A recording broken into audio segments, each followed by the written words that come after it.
Welcome to the Savvy Property Investors Podcast, a weekly show that delivers the best hard-hitting property industry news, business advice, and talks that will get you ascending in the real estate industry.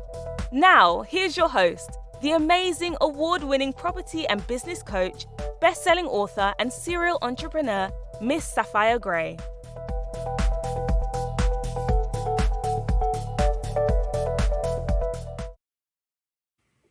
Welcome to another Property Investors Show. Our guest this week is Elena, who will be sharing with us how we can invest in the commercial market. Elena has successfully 20 years career as an investment banker, building and running global clients-facing electronic trading businesses for several banks. She has been involved in the property investment space for 20 years, and the last year started her own business where she helps solve property problems and helps property owners achieve their goals. She does this by providing services such as sourcing, consultancy, and property management services. She is also the chair of the Commercial Property Alliance, CPA, which is a support network for active investors and developers that want some support in their commercial property journey. So I am Sapphire Gray, your host for today, so let's get started. Elena, thank you so much for joining me today. How are you doing? I'm doing really well. And may I just take a moment to thank you, Sapphire, for having me on the show. It kind of marks quite a milestone for me because I've been kind of running my own sort of sessions, but it's kind of like just starting on that journey where I'm getting requested to speak. So it's lovely. Yeah, really, that's brilliant. And you're a phenomenal person as well. I've always said it and we'll always say it.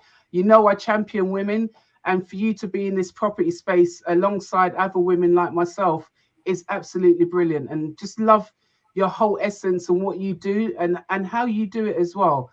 You run a brilliant networking event that helps us as investors and developers to connect, and you also bring in really some top level expert advisors as well to advise us on our property journey. So kudos to you, and really appreciate you actually taking out your time to actually speak with us today. So Elena, how did you get into the commercial property? So, it's one of those things that I think through my background is I'm Greek Cypriot, and kind of like just, I guess, how you're raised, especially also being raised in London, but with those traditions, you kind of look at property really as an investment. And in my brain, it was always like, oh, that's for my pension. So, over the years, I set myself property goals, I achieved them, and then got to, and that was alongside my financial markets career where, I was doing incredible stuff there, like, things that I never would have dreamed of leaving school, leaving university. I've got a degree in psychology. I mean, what's that got to do with banking? A lot, actually. Right? And that's where I was different. Like, I'm not your traditional investment banker that really was about the numbers and the risks and this and that. Don't get me wrong, that was part of the overall picture, right? But essentially, my job was to grow the online business, the electronic footprint, and that whole move online, which in many ways, property has also evolved to, and the high street has evolved to, and commercial property. What we're seeing in the market right now are a lot of these old business models that are no longer viable in today's world.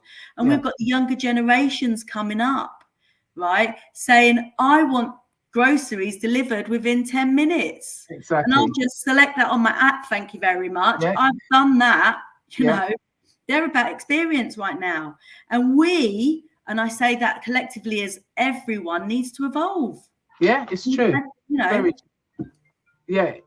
And that's the thing, it is moving with the times, because the mom and pop shops no longer really exist.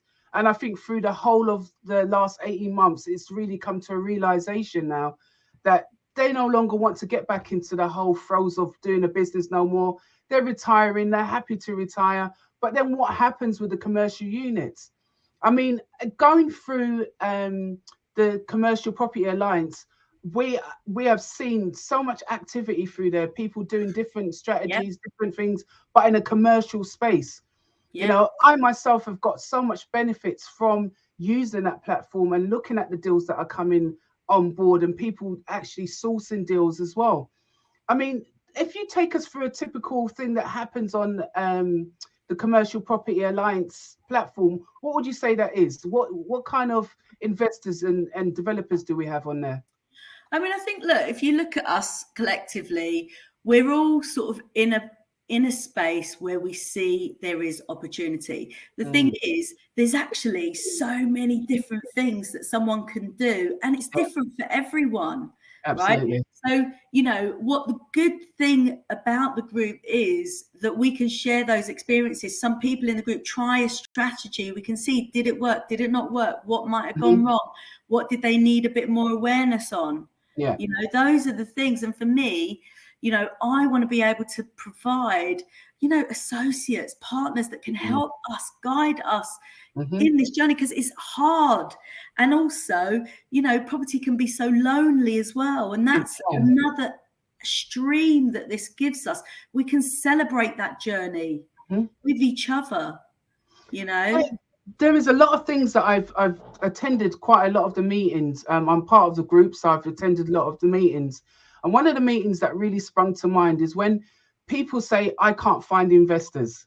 And we had an investor on the other day. We was going through the deals online, and he was saying, yep, he would buy that. He would, you know, JV on that. And if you don't know what JV is, it's joint venture with yourselves. And a lot of people don't know that these partners are out there. They do exist. And especially in the commercial conversion space as well. Yes, there's a lot of things that we need to learn, and we need to get our head around what is the different models and formulas that are out there that we can really get the benefits from it. And there's a lot of code that goes behind it. But within this group that you've created, it is so phenomenal in that it shows us where we can get the information from, how we can get the information. And that is really good. It's really good that we can get that information for ourselves as well. And I really realized how that is with us, is that it's just really getting us in a space where we can then make deals with other people in the group. We can also make deals outside of that group with the speakers that we have on each month that you bring them on. And you're very good at sourcing the right type of people for the right events, and it's very timely in which when you do it. So what has it personally done for you being in this, creating this group? What has it done for you? You know, for me, it 100% has continued my learning, my education, looking at who are out there that can make this journey easier. You know, the thing is, for me, it's like I've spent the last year analysing sites, looking on the market, so much competition though, and it's just a seller's market.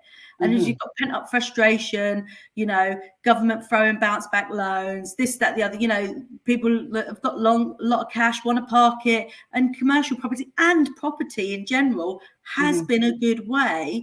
And then you've got the young kids coming through, rent to rents, you know, HMO, service accommodations, blah, blah.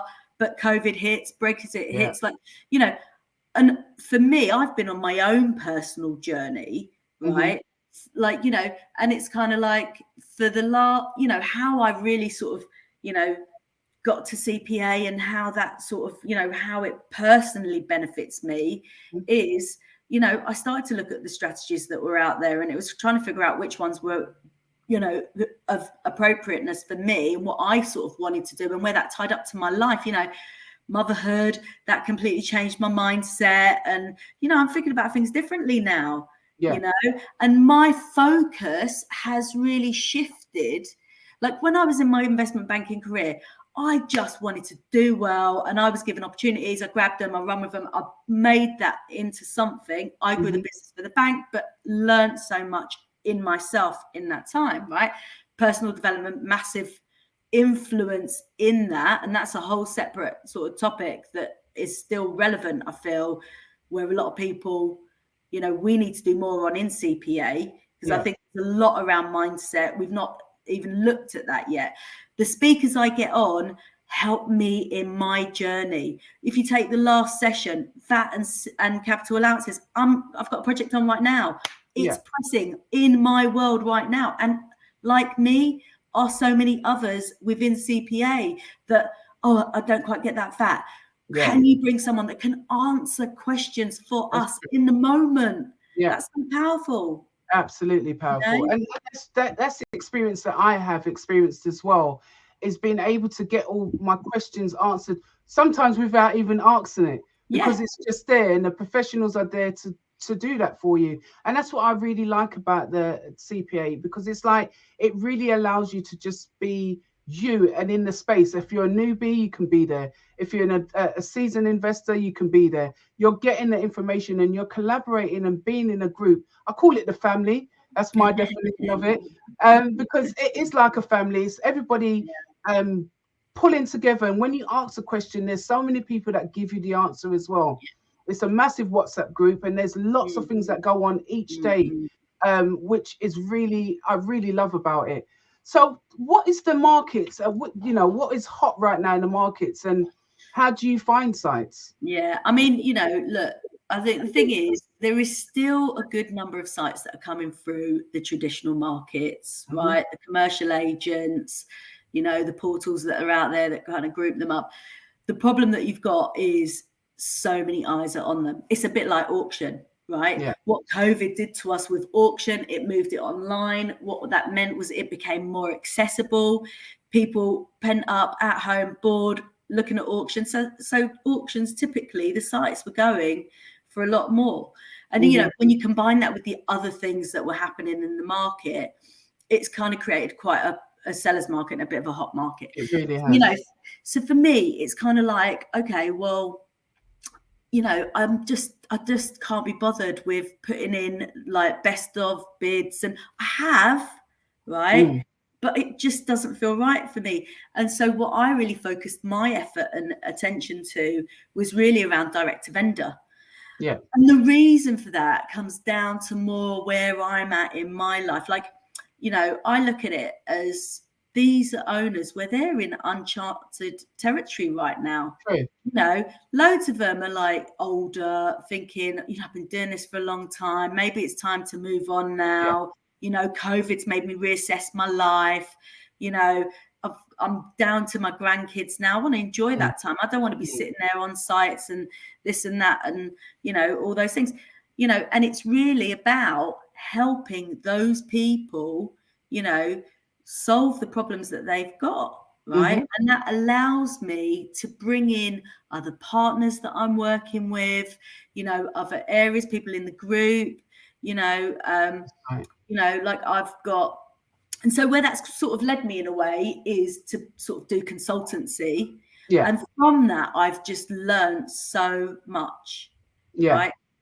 Commercial is complicated. So you've got to really pick and choose what you want to do. And developments are not that easy right now. 12 months ago, I started thinking, right, I'm going to be doing loads of developments. I haven't. Yeah. I've put in offers. I've had offers accepted. It's moved on to a different phase. I'm buying a site right now, part of a JV. It is people in the group, there's, and that's allowing me to kind of, I guess, get to know people in the group. Like my aspiration is I want to elevate everyone in that group. Yeah. But, it's different for everyone. Absolutely. And people need different things. But for me, and I'll always say, I'm so open. You want a speaker to give me a topic, lineup that I've got coming, sources, but you've got to be careful around sources, right? Yeah, I agree. Loads are not compliant. You need to make sure that my own direct vendor, for some reason, I've had a really good response, right? I've talked to other people and they're like not getting the responses. Vendors are getting loads of letters, sometimes 20 letters, 30 letters. What makes you different? Yes. What makes you stand out? Yeah. And if you are not getting that right response, then you need to go to the person who is getting that right response. They can just give you sites. Because here's the situation I'm in. It's a predicament for me. Some say it'd be a nice problem, but I've actually got too many direct vendors on my hands and I don't know what to do with them because there's only one of me. Yeah. You know, and so I'm sitting there thinking, okay, crumbs, I've got 5 people to partner with here. And that's the beauty of the group, because I can sit there and think, okay, who's in this area? Who do I think that this might suit? And see if I can do an introduction. Yeah. You know, and that's the beauty of it, isn't it? It is finding that connection, that JV partner, because not only are you JVing, you're also learning from somebody else as well. And I always say knowledge is key in anything that you're doing. Someone may have strengths in one area, as you said, you're overwhelmed with, direct to vendor. You're obviously got that sus. You've obviously know how to connect with them. And someone then learning from you, well, then how do I do it? If you're doing it so well, what are you doing that I need to do? And that's a good point that you've raised. Connect with people. It's always about learning from someone who knows more than what you do, which I think is brilliant. Yeah, the thing is that you are a sum of your experience ultimately, right? And it's like, I look at property and that journey, and in a way, where I am and where CPA is it's taking people on that journey pretty much like I did on the electronic trading platforms for my clients. Like I was out there selling, trading online in the year 2000 and the year 2002, when nobody wanted to do it, and everyone thought it would basically get rid of their jobs and this and that. We've evolved. Yeah, right? People are still overworked. People are still working long hours and all of that, but they've got different ways, and they're living differently now. Absolutely, they want different things, and it's about that pick and mix. It is about picking and mixing, and it's about moving with the trends and moving with the 100%. Times. Because if you're still in the dinosaur days where you're just not, you're plowing through the streets, you're not bringing your business online, you're not looking to do partnerships with people, looking at what's new in the market, where's the best investment areas. If you're not doing that, you're not a property investor. You're not doing what you're supposed to do, and then doing all your due diligence behind it. Elena, you've shared some great insights, but join us after the break with more insights from Elena.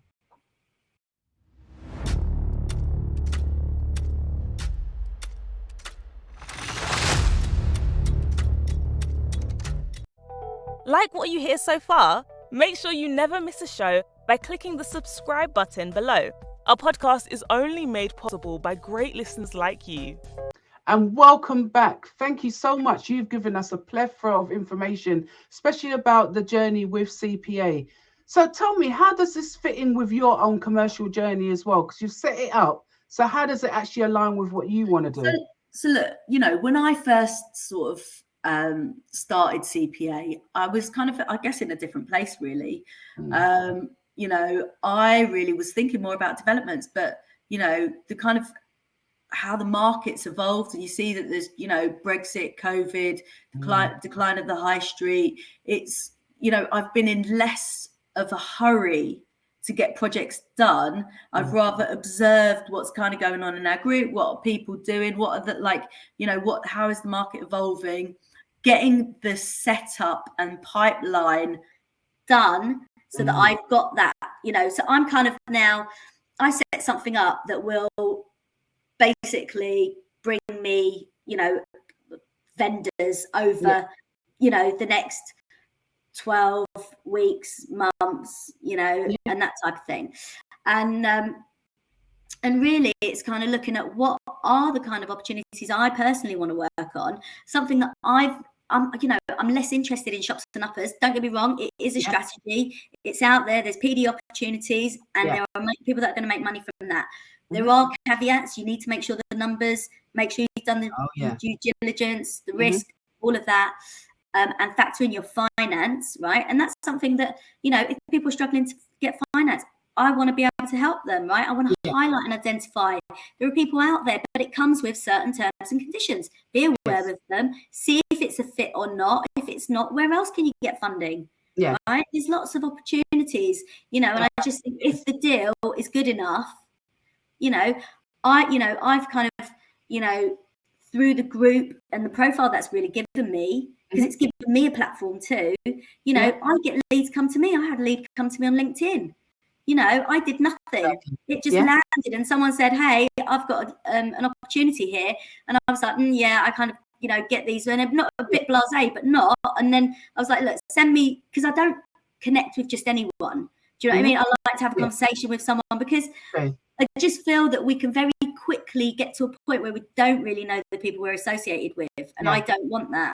Yes. So because you want to run an ethical business. You want to know that who you're aligning yourself with is concurrent with who you are as a person and individual as well. Absolutely. You talked about sort of pipelines and that. What are some of the tools that you actually use to create your pipeline?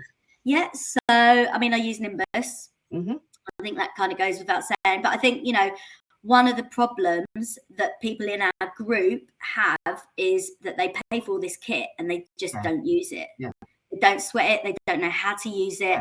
And that's something, I come from background of systems, so I understand how to systemize that. Right. And so that's really where I can help people, I think, in a way. It's kind of like, but I can't do it all alone either. That's the thing. It's just me. So, I've partnered with Nishma, for example, in our group, right? We work very well on direct to vendor, right? We've both done it. We understand the process. We've systemized it. We've got someone in our group that's joining us, that's going to help us like accelerate that journey, right?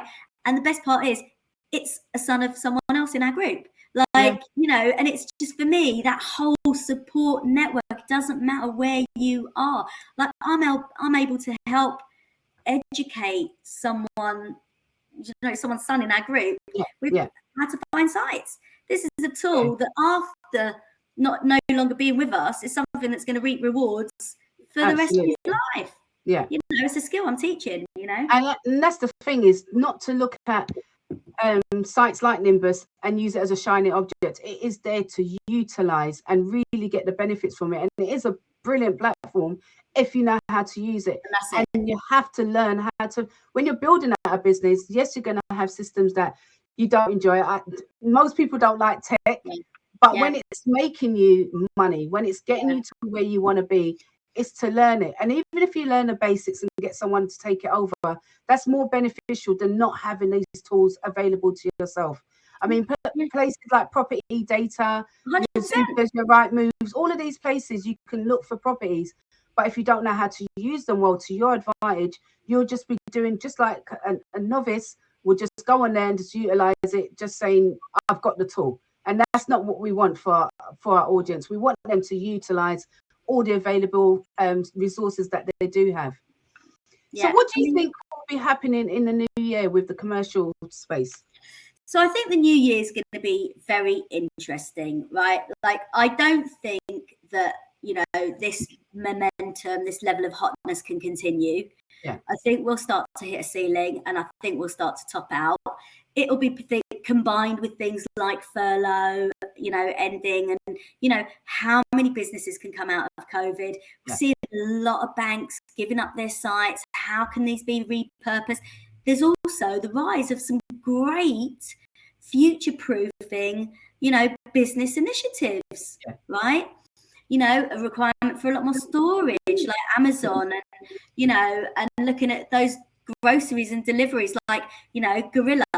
Fantastic. Jiffy, another one. But guess what? I want to do it in my area. I can't. Damn. Get me some commercial units in my area, please. I want some Jiffy here or some Gorilla. And it is about that, looking for those opportunities, trying to carve out, where's there a gap in the market that you can position yourself in, and then say, right, now I want to do that. I mean, a few months ago, we was talking about doing a dark kitchens. And that is something that really taught us a lesson throughout the whole 18 months, is having 100%. Food deliveries and things like that without having a restaurant open. And dark kitchens is one of the spaces to get into. Fantastic. I mean, for many reasons and for many businesses, right? So not just the kind of bigger chains, but also some of the smaller independents can get a crack, like, can get a shot. And I think that's really brilliant. And, like, for me, what that's done is, so initially I'm like, okay, what dark kitchens, what's that? Then it evolves even further, where I start to identify a site that potentially could be a dark kitchen. Then it's like, okay, well, how do I find the person that can kit that out for me? Right now I've got a contact that can do like turnkey dark kitchen.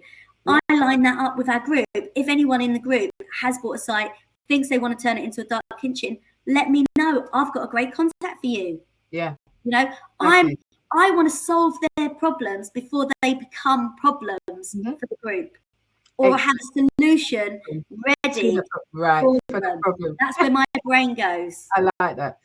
We've previously talked about partnerships. What are your thoughts on working with others? You know, look, the thing is, for me, I am very open. I've always been open to working with other people because, you know, my background and my training, the way my brain is wired to work is I need to understand the process and then delegate, right? And I just kind of like get that sort of system out. But I need to understand how it all works together to be able to join up all those dots, right? So, you know, in terms of basically, you know, my journey and kind of like pulling together CPA and all of those components, it's, you know, who are the right people to work with? Are they aligned to you? That's a bigger thing for me, you know, actually, because don't get me wrong, I think there's so many skilled and talented and knowledgeable people in our group, but are they aligned to what I'm aligned to? I want win-win. I'm not interested in him or her, right? I've just got no interest, like, you know, and my heart won't be in selling you as a service, right? Which ultimately there's people you can add value to, but you've got to be giving value to get like value, you know what I mean? And that's why I love working with people like John, for example, because look, he is a fantastic mentor. What a wealth of knowledge this guy has, right? And I've got, you know, the ability to get anyone in our group fast tracked and like reviewed by him and potentially, if the deal is good enough, financed.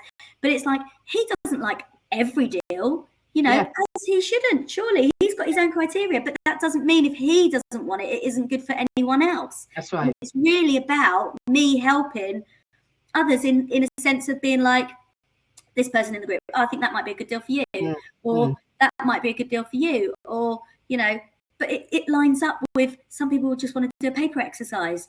Some people want to do a bit more. It's where does it make sense to joint venture? I totally agree with that, because partnerships is not easy to get into. And I always say I love partnerships where we've got the same wearing the same hat, and we've got the same process and the same thoughts and same ethics. We're after the same goals, and when you're after the same goals, it just aligns itself, and you're both working because you want to. And a partnership is supposed to be enjoyable. It's not supposed to feel like you're pulling your teeth or you're going grayer before your time. It's supposed to be where you feel, I really love working with this person. They give me the energy to want to do more, and vice versa. And that's what you feed off, is that energy between you, the synergy as well. And a partnership doesn't necessarily mean just two people. It can mean 3, 4, 5. You know, that coming together is 100%. The key here. You know, so I talk about what have I got in my pipeline right now, right? So a deal found me on LinkedIn. You know, I went to do a view. I literally put in an offer there and then because I loved it, right? It was future-proof business. There was airspace development. It was a bit complicated, so put a few people off, right? Yeah. You know, I'm working with 2 fantastic people in the group, right? Where we're basically sharing that journey, and we're all doing our due diligence. We're doing it together. We're getting it set up together. Collectively, part of the journey, sharing the journey and the knowledge and the skills. Absolutely. You know, and we're doing it in a way that we've got a great yield, and we've structured it so that it will be hands off for us, which is fantastic, because that then enables us to at some stage refinance and move on to the next. Absolutely. You know, I'm in the moment, you know, and what I don't want to do, and I've got all these other direct vendor opportunities, and I'm just thinking to myself, what I don't want to do is spread myself too thin, not be able to do these ones well. So I'd rather share my pipeline with our group. Do you know what I mean? And be like, if this is a fit for you, because there's an opportunity to be had, but it only works if you're interested in this area. These are the kind of the problems with it, or solutions to it, and what is involved. And I'm looking at one that's got some great airspace development and converting the uppers as well on the PD, and that's with one of my vendors, and I'm consulting on that. Do you know what I mean? And that's brilliant. And that's the thing, when you got vendors coming through and wanting to work with you as well, it's not to lose your yourself in the deal. So you're always giving to that vendor as much as you can, because sometimes you can ruin your reputation by over doing too much and thinking that you could do too much. And then that's what vendors look at. Well, is she taking on too much? Are you doing too much? You don't want to lose your reputation. So always only do what you can do. 100%. I'm totally in alignment, and that's been a real learning for me actually through this direct to vendor, because this direct to vendor in particular, like, I wrote to her about her site because I wanted to get planning gain on her site. Well, it's evolved to me managing 3 of her commercial properties, right? And then within that, I've got actually 3 very different scenarios where, in fact, I'm learning, but I'm adding value because I'm helping her, because she's not got a clue, right? But I know more about this than she does, right? So I'm helping her here. But equally, I firstly can't do all of it, right? But we've got to bring in the right people that can, right? A bank trying to play hardball because they're coming towards the end of their lease, right? Okay, yeah, well, let's get someone a pit bull that can attack that, right? There's a tenant on inside the 1954 Act. Okay, well, let's find someone that can address that. Yeah. And then it's like, there's permitted development. Like, okay, what's the opportunity here? Is it a grade 2 listed building? What kind of worms does that open up? Absolutely. Blah, blah, blah, blah. Is it worth doing? Residential, has it already been done and it's sold off? And for me, what I've often found is that each of these commercial properties tend to be a mess. Yeah. Right? And it really takes a problem solver to come in and unpick all that and unpack it and look at how can you sort it out. Yeah. And commercial property in general is a varying degree of that. Some projects are going to be less complicated. The one that I'm doing is my JV. God, it's taken us months to unravel where we are really now and getting a transparent view of the current setup, so that we know how we can structure it going forward. Right? And that's another point you've raised there. It does take months. It's not a quick thing. You're not going to turn around a commercial in a day or a week or a month even. It is going to take months. It's a process that you have to go through, and you've got to have stamina doing it. 100%. You've got to have the will to just say, you know what, I'm going to follow this whole process through, because if you don't, you'll just give up at the first hurdles that something goes wrong. And there needs to be a contingency, because the thing is that it's property. Things go wrong, like always. Builders are delayed, materials are delayed. That's totally before we were looking at 10% contingency. I don't know if it should be 20. Yeah. Right? Like, I always put 20, 25 down contingency now. Even in terms of build costs now, I think that those are rising, and I don't think they'll come down. No. And you look at going into March 2022 and seeing that, we've got, things will hopefully maybe settle and supply may catch up and all of that sort of stuff. But, tenants going to have to start paying, right? Does that change the landscape, right? A lot of these tenants are trying to renegotiate their rents now, right? Yeah. What does that mean? And that's why, as the owner, I want to empower the owner, right? At the same time, though, I want to empower the developer. So it's a balance between the two. Right. Do you know what I mean? Because I don't want the owner to overinflate their price. That's right. And hold out, because the thing is that who knows? We don't even know what's going to happen next year, right? No, there may be a lot more units coming onto, and I think we need to be aligned and positioned to really be able to sweep that up. So get your direct to vendor letters out there, and if you don't have time to find them, go to someone that can just do it for you. Absolutely. I always agree with that. It's always about just finding someone that can do it on your behalf. Pay them and let them go out there and do it for you. I mean, that presents a win-win situation in itself anyway. If you look at some of these tools, right, like Nimbus, yes, you can, but are you actually using it? And if you're not, think about, is there a better way to have access to that data? 100%. Property data is another great source, but again, I think that property data's got some gaps, as has Nimbus. So it's really, for me, I look at trying to bridge that gap. Balance the two. And that's the thing, you're never going to get the perfect platform to give you the perfect data. It does still take legwork, it still takes those conversations, it takes those meetings and looking at other people and discussing and doing your research in the background and making sure that you position yourself in a space. I really appreciate you being on here today. It's been fantastic, and I've always said it and I live by it. I run a property business solely for women. 95% of my clients are for women, and I really strongly believe that more women need to come in this space for more reasons than I can even talk about on this show today. I champion women coming into this space because you've got to look after your future, your family's future. Are you wanting to build generational wealth? Are you wanting to leave that legacy? We've all got families, and if we've not got kids yet, we want kids and those grandkids. I know I've got grandkids, and I know what I want to leave behind. So I want to champion, I want to encourage women, get into the space, learn about the different strategies in the property space, learn about commercial. Elena's given us some great insights on groups that you can also join, and I will be sharing her websites as well, and she'll be talking in a minute how you can reach and connect with her. There's so much opportunities out there for you, not only you women, but you men as well, because I know I've got male listeners, so I'm not going to leave you out. But I just want to say that it's very powerful as a woman to be able to be in an investment space which predominantly was dominated by men, and being able to do it really well. And that's why I like to champion women, not only for the sake of doing investments, but also to just be a woman in business doing what she loves. And property is something that you need to be passionate about. You need to love it to be in it.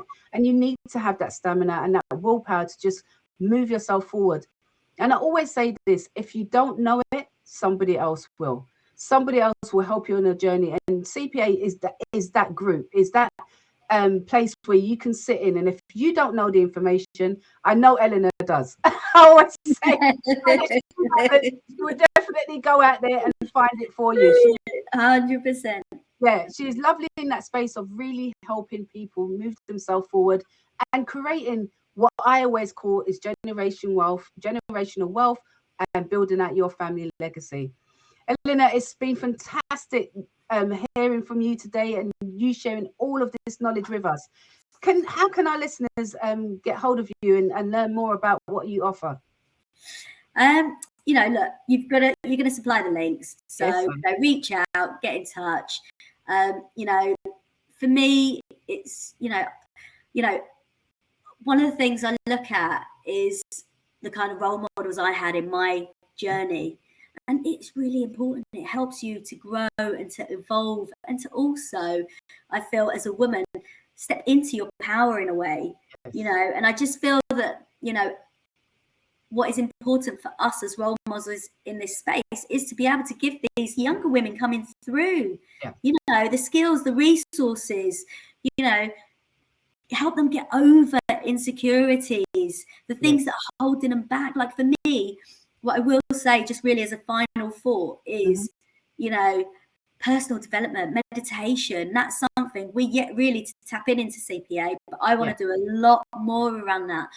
People have got to focus their attention, get their goals set, what's their plan, what are they looking to achieve? I've always been someone that maps that out, and I think it's just really important for us on our journey. I want to be involved in future proof opportunities. I'm creating something for our generations, for our kids, whatever that might be. Yeah. So, I totally agree with that. And the thing that I want to lead with, fear can always stop us from doing where we want to be, what we want to do. It's learning to, when you're coming up into this space, if you're a young person, tap into the knowledge of somebody that's been in a space, a seasoned investor, somebody that wants to help you on your journey. I have young people that I work with and helping them go through that. They're not necessarily got the money to start with, but they're getting the knowledge to build out their confidence and empowering them to build out that confidence and alleviate the fear to when they get to that stage of that investment, that first investment, they've conquered it all because they know exactly what they've been educated. They're using people around them to develop themselves in a really succinct and loving way as well. And having these workshops to empower women, having these workshops to empower men even, is a really great thing. And I look forward to coming to those workshops that you all put on.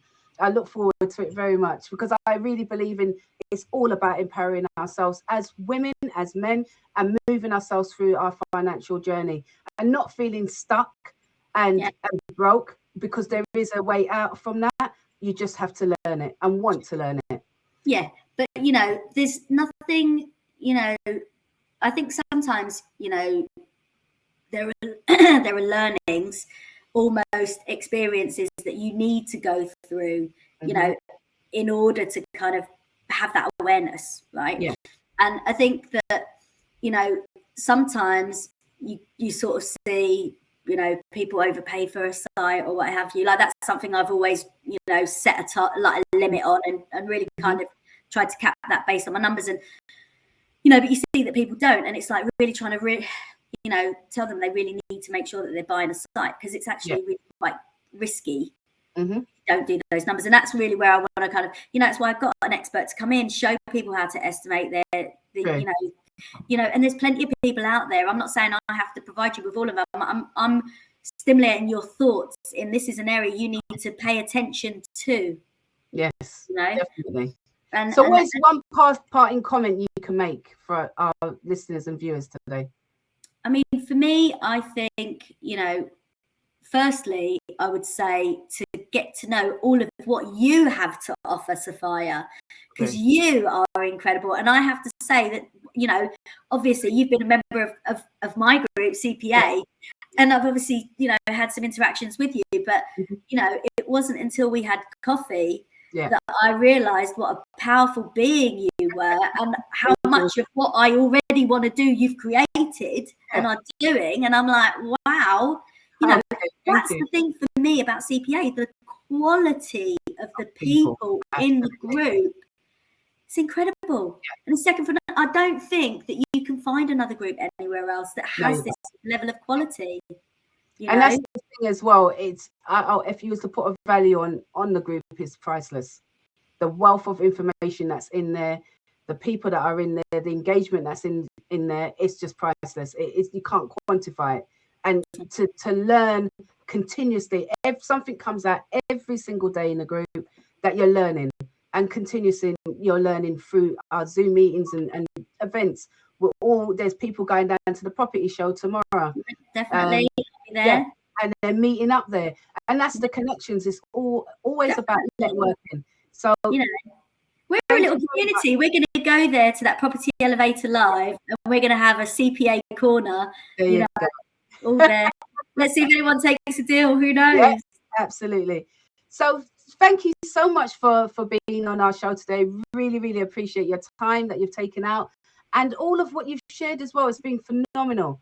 So the Savvy Property Investor Show has come to an end, and our guest today was Elena. Don't forget to subscribe, rate, review, and download, and definitely share. If you've enjoyed this episode, please reach out to us, and we will definitely be providing Elena's link so you can reach out. And who knows, you may be in the Commercial Property Alliance group yourself. So reach out and see where you get yourself in investing. Thanks for today. Bye for now. This week's episode of the Savvy Property Investors Podcast was brought to you by our sponsor, the Savvy Women Group.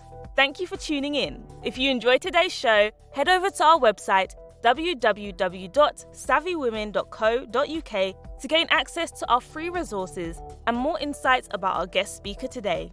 Remember, we make your business our business, so you can unlock your full potential and improve your quality of life.